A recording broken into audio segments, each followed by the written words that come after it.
हाथ उठाइयो तब हम कहिए तो हर गली के छिया से तू एक तकी ना छाई तो हर गली के छिया से तू एक तकी ना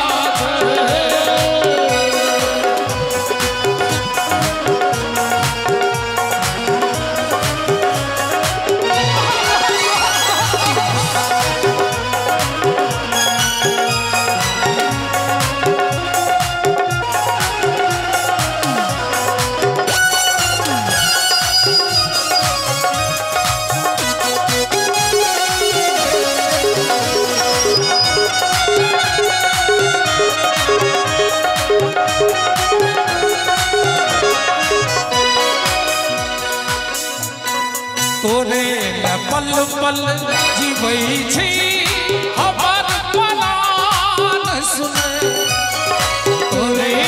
पल पल जीवै छी हमर प्राण सुने झलक दिखैले हमर नैना के बयान सुने झलक दिखैले हमर नैना के बयान सुने झलक दिखैले हमर नैना के बयान सुने किया न थोड़ा सनक छा पिछलो बेर बाइज का गेल रही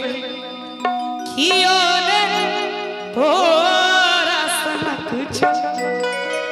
किया न थोड़ा सनक छा किया न थोड़ा सनक छा तू एक नगीना तोहर गली के छिया तू एक नगीना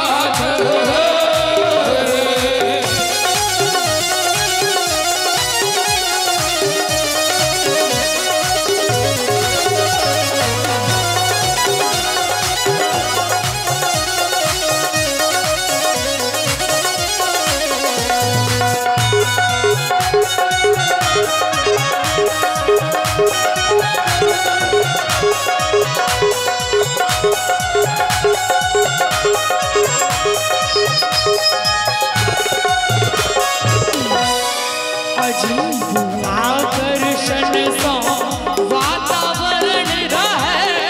रंजित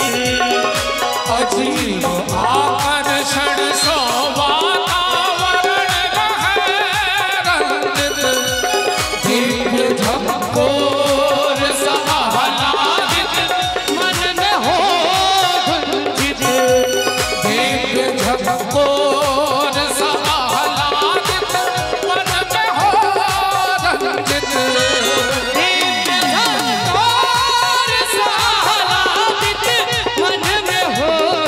गुंजित दिव्य झकोर सहलादित मन में हो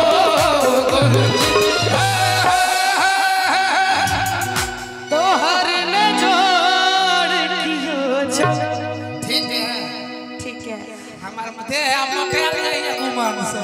आइयो हम सब गाड़ी में संगे अलो हैं इहा चर्चा करे तेलिए या भर रास्ता जे हिनका सनक आब कियो नहीं हेते